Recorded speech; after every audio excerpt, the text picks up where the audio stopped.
کہ آپ کو لگتا ہے کہ کوئی ایک جماعت اس وقت فیوریٹ ہے؟ میں اپنے آپ کو کنٹروورشل نہیں بنانا چاہتا ان چیزوں پر بحث کرنے میں۔ صدر صرف خط لکھیں گے یا کوئی عملی اقدام بھی لے سکتے ہیں عملی الیکشن اقدام کو لے کے؟ میرا آئین اجازت نہیں دیتا نا۔ عمران خان ایسے لگ رہا ہے کہ انتخابات میں حصہ نہیں لے سکیں گے۔ یہ میں سمجھتا ہوں عدالتوں کے اوپر ہے۔ صدر نے 9 مئی کے واقعے کی کتنی بار مذمت کی ہے؟ میرے خیال سے ہر انٹرویو میں کیا۔ اگر نواز شریف وزیر اعظم منتخب ہو جاتے ہیں تو کیا ان سے حلف لیں گے؟ عہدے کی ذمہ داری پوری کروں گا جتنی بھی ہوگی۔ جناب صدر عارف الوی صاحب، بہت شکریہ آپ کا وائس آف امریکہ کو وقت دینے کا۔ جناب علی، سپریم کورٹ کی ہدایات اور چیف الیکشن کمشنر سے آپ کی ملاقات کے بعد اب آپ کو یقین ہے کہ الیکشن 8 فروری کو ہو رہے ہیں؟ جی مجھے پورا یقین ہے۔ میں نے پہلے بھی کہا تھا جب سپریم کورٹ سے نے فیصلہ دیا، تو میں نے جب بھی یہ کہا تھا، جب میں نے تاریخ دی تھی تب بھی میں نے یہ کہا تھا کہ سپریم کورٹ فیصلہ کرے گی تو انشاءاللہ پاکستان میں ضرور الیکشنز ہوں گے، کوئی مجھے شبہ نہیں ہے اس پر۔ تو اب انتخابات کے بعد کیا سیاسی استحکام دیکھ رہے ہیں آپ؟ انشاءاللہ میں سمجھتا ہوں کہ انتخابات ہونے کے بعد یہی ساری دنیا، سارے انٹرنیشنل انسٹیٹیوشن بھی یہی کہہ رہے ہیں کہ انتخابات کے اندر پبلک کی رائے آ جاتی ہے۔ جب پبلک کی رائے آ جائے گی تو اس کے اندر جو بھی قربانیاں دینی ہوں گی تو سیاستدان اور ہماری گورنمنٹ اور اسٹیبلشمنٹ سب مل کر جب کام کریں گے تو یہ بڑا تگڑا ملک ہے اس معنی کر کے۔ اور میں آپ کو مثال دوں کہ بعض جگہوں پر ہم نے جب ٹوٹل یونینیمٹی دیکھی ہے تو Pakistan has been very successful. کیا نگران حکومت نے لیول پلینگ فیلڈ اور پی ٹی آئی کے تحفظات کے بارے میں آپ کے خط کا جواب دیا؟ میرا خیال سے انہوں نے ایشورنس دی ہیں، پبلکلی ایشورنس دی ہیں، ہے نا، کہ لیول پلینگ فیلڈ ہوگی۔ And I think that's very important کہ پرائم منسٹر صاحب اس بات کا ذکر کریں کہ لیول پلینگ فیلڈ ہونی چاہیے۔ دنیا بھی یہی دیکھ رہی ہے، ہم بھی یہی چاہتے ہیں، سارے پاکستانی بھی یہی چاہتے ہیں۔ تو دو اداروں کی بڑی ذمہ داری ہے اس معنی کر کے، الیکشن کمیشن آف پاکستان اور پرائم منسٹر۔ تو پرائم منسٹر کی جو باتیں ہیں اس پر میں اور پوری قوم بھی بھروسہ کرتی ہے کہ اس کا اہتمام کیا جائے گا۔ عوامی سطح پہ تو نگران حکومت کہتی ہے کہ صدر کو ایک جماعت کا ترجمان نہیں بننا چاہیے۔ میں تو ہر ایک کا ترجمان ہوں، جہاں کوئی ایشو ہے میں اس کی عکاسی کرتا رہوں گا۔ پاکستان کی سیاست میں ایک بار پھر کنگز پارٹی کی باتیں ہو رہی ہیں، کیا آپ کو لگتا ہے کہ کوئی ایک جماعت اس وقت فیوریٹ ہے؟ میں اپنے آپ کو کنٹروورشل نہیں بنانا چاہتا ان چیزوں پر بحث کرنے میں۔ ہمارا میڈیا کافی آزاد ہے نا، جو آپ اخباروں سے اور میڈیا سے رائے بنا سکتے ہیں تو رائے بناتے رہیں۔ تو میں خود اس بات کا کوئی اظہار نہیں کروں گا، کیونکہ پھر وہ صدر کا جو عہدہ ہے وہ کنٹروورشل بن جاتا ہے کہ جی آپ نے یہ انٹرپریٹیشن لیا۔ تو آپ کس طرح یقینی بنائیں گے کہ یہ انتخابات شفاف ہوں؟ دیکھیے یہ نان ایگزیکٹو پوزیشن ہے، میرا صرف مورل کیفیت ہے، اور مورل کیفیت کی میں عکاسی کرتا رہتا ہوں، جیسے آپ کے ذریعے کر رہا ہوں ویسے ہی میں نے ایک خط جو لکھا تھا وزیر اعظم کو، اس کے ذریعے بھی مورل پوزیشن اپنی کہہ دی اور کر دی۔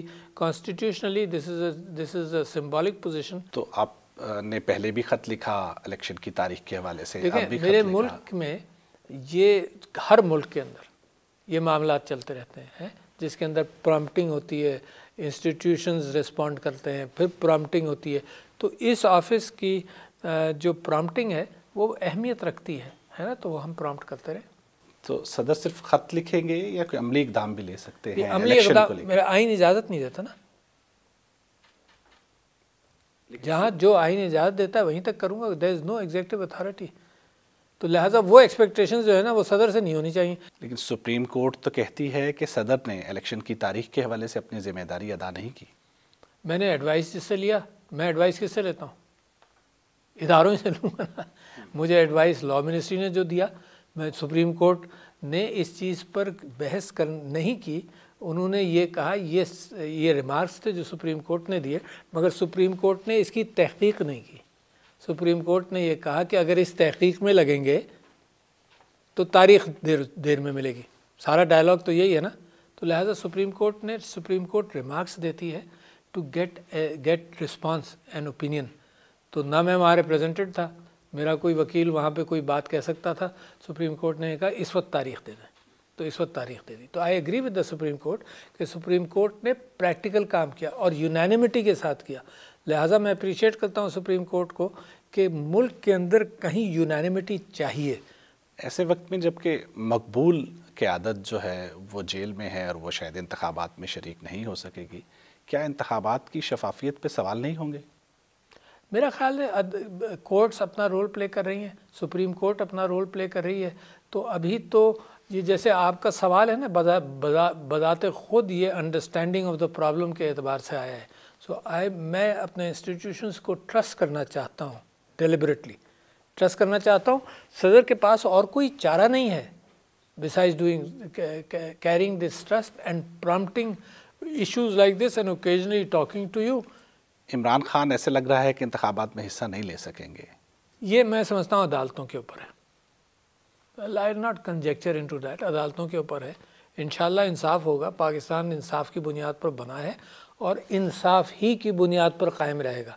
اگر ہم انصاف سے ہٹیں گے تو پھر پاکستان کے اندر تھریٹس بڑھ جاتی ہیں. انسانوں کا نظام وحدانیت کے اوپر، یونٹی کے اوپر، انصاف کے اوپر اور ہمدردی پر چلتا ہے. آپ نے کہا کہ اگر ایوان صدر میں نہ ہوتے تو جیل میں ہوتے. ظاہر میں اتنا پولیٹیکل ایکٹیوسٹ ہوں، جیل میں بہت مرتبہ گیا ہوں، گولی کھائی ہوئی ہے میں اسٹریٹ کا ایکٹیوسٹ رہا ہوں یہاں پر آنے میں.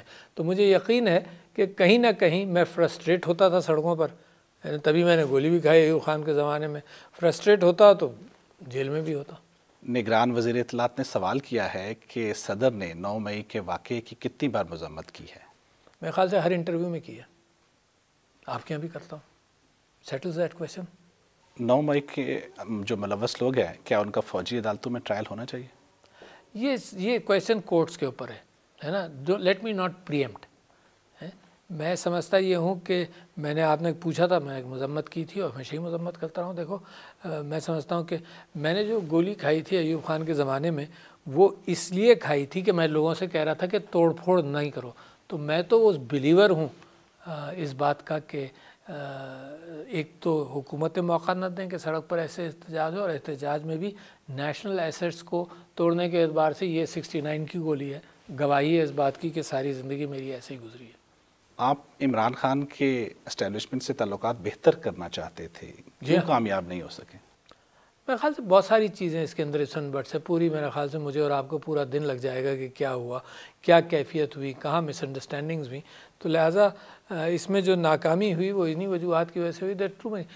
جتنے انسان اتنی انٹرپریٹیشنز، جتنے انسان اتنے فوبیاز.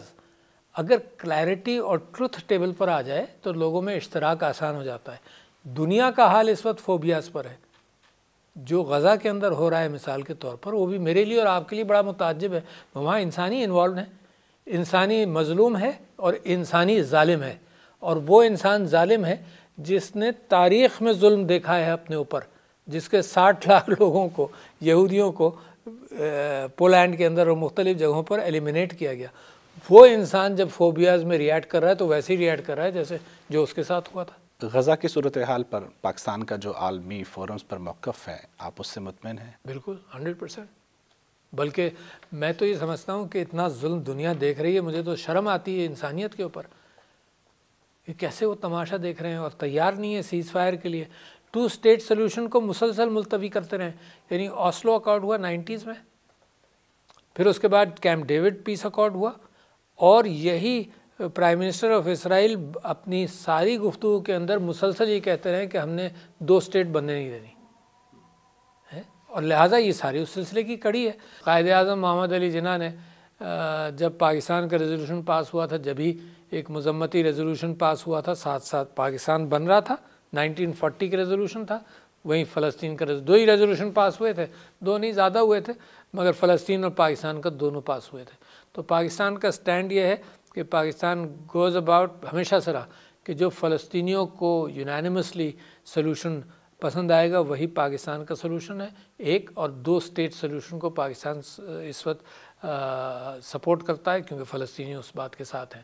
OIC کا ہونے والا سربراہی اجلاس کیا مسلم امہ کی ترجمانی کر سکا ہے؟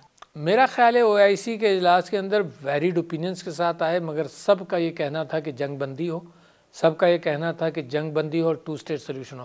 مسلمانوں کا یہی پوائنٹ ہے کہ جنگ بندی ہو اور 2 اسٹیٹ سلوشن کو امپلیمنٹ کیا جائے according to United Nations resolutions. افغانوں کی واپسی کی پالیسی پہ کچھ عالمی تنظیمیں نظر ثانی کا مطالبہ کر رہی ہیں، کیا پاکستان اس پہ نظر ثانی کر سکتا ہے؟ یہ میرے خیال سے ایگزیکٹو ڈیسیشن ہے، مگر میں سمجھتا ہوں کہ پاکستان کے لیے برڈن بہت بڑا ہے.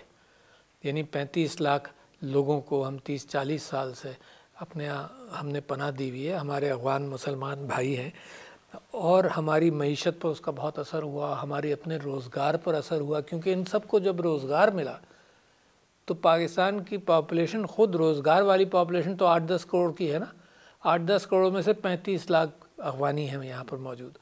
ان کا کلچر، کبھی کبھی کلاشنیکوف کلچر ہمارے ہاں کہا یہ جاتا ہے کہ یہ افغانی ریفیوجی انفلکس کے ساتھ بڑھا ہے. تو میں یہ سمجھتا ہوں کہ میری معیشت کے لیے بڑا اہم ہے. دنیا وعدہ کرتی ہے جب ریفیوجی اسٹیٹس شروع ہوتا ہے کہ بھی ہم کوآپریٹ کریں گے، کسی نے کوئی کوآپریٹ نہیں کیا. ہمارا بلینز آف ڈالرز کا، میری حکومتوں کا اپریسیشن یہ ہے کہ افغانستان کے اندر جو جنگ ہوتی رہی، پہلے روس آیا، دنیا نے کہا کہ یہ تو بڑا خطرناک ہے، جو پاکستان اس کے اندر مدد میں لگ گیا. پھر جناب جب روس چلا گیا تو امریکہ آیا، تو پھر وہاں کے لوگوں نے امریکہ کے ساتھ بھی وہاں بھی بغاوت کی. پھر طالبان کی حکومت آئی. تو پاکستان تو صرف ایک کشن رہا ہے کہ وہاں سے جو پریشان آدمی آئے وہ ہمارے یہاں جائے. 35 لاکھ کوئی چھوٹا نمبر نہیں ہوتا. اس وقت 2 ہی ملک ہیں دنیا میں جو اتنی بڑی پاپولیشن کو ہینڈل کر رہے ہیں. ایک ترکی ہے جہاں سے سیرین ریفیوجیز ہیں اباؤٹ دیٹ اماؤنٹ، اور ایک پاکستان ہے. تو کیا یہ کوئی دباؤ کی حکمت عملی ہے کن کے اوپر؟ کابل انتظامیہ یا مغرب؟ نہیں، ایک کنکرنٹ شکایت چل رہی ہے. وہ شکایت یہ ہے کہ پاکستان بار بار کابل حکومت کو یہ کہہ رہا ہے کہ تم انفلٹریشن اپنے ہاں سے نہیں ہونے دو. اپنے ہاں تمہارے یہ پلیئرز جو ہے نا، اینٹی اسٹیٹ پلیئرز، یہ تمہارے ہاں بیٹھ کر ہمارے ہاں کارروائی نہیں کریں. پاکستان نے بڑے ثبوت بھی دیے ہیں، اور مسلسل میرا خیال یہ کہ پچھلے سال سے جب سے یہ نئی حکومت آئی ہے، انہوں نے پبلکلی ایشورنس دیا پاکستان کو، انٹرنیشنل سٹیج پر دیا، سب کو دیا کہ ہماری سرزمین کسی دوسرے ملک کے اندر کسی کارروائی کے اندر انوالو نہیں ہوگی.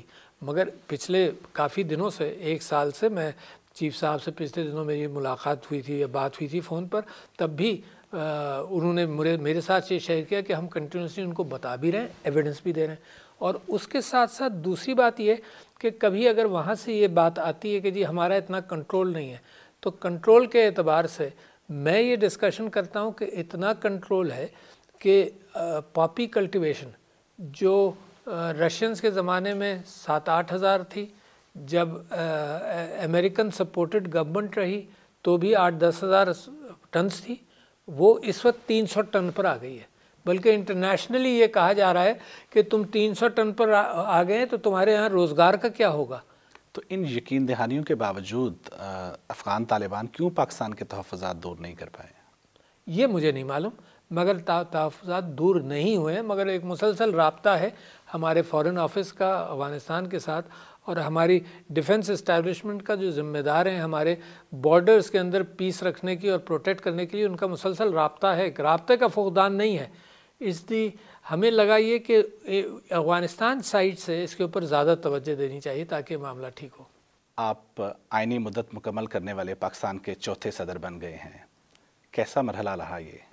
اچھا رہا. میں سمجھتا ہوں یہی سب سے بڑی چیز ہے جو پاکستان کی اسٹیبلٹی کی طرف نشاندہی کرتی ہے، کہ جو اس کی کانسٹیٹیوشنل پوزیشن ہے اس اعتبار سے 4تھا صدر ہوں جو اپنی مدت پوری کر رہا ہوں یہ ہیڈ آف اسٹیٹ کے طور پر. اور بہت موقع ملا بڑے اچھے کام کرنے کا، جس کے اندر پبلک سروس، کیونکہ ڈائریکٹ پولیٹیکل ایگزیکٹو والا آفس نہیں ہے سوائے چند ایریاز میں.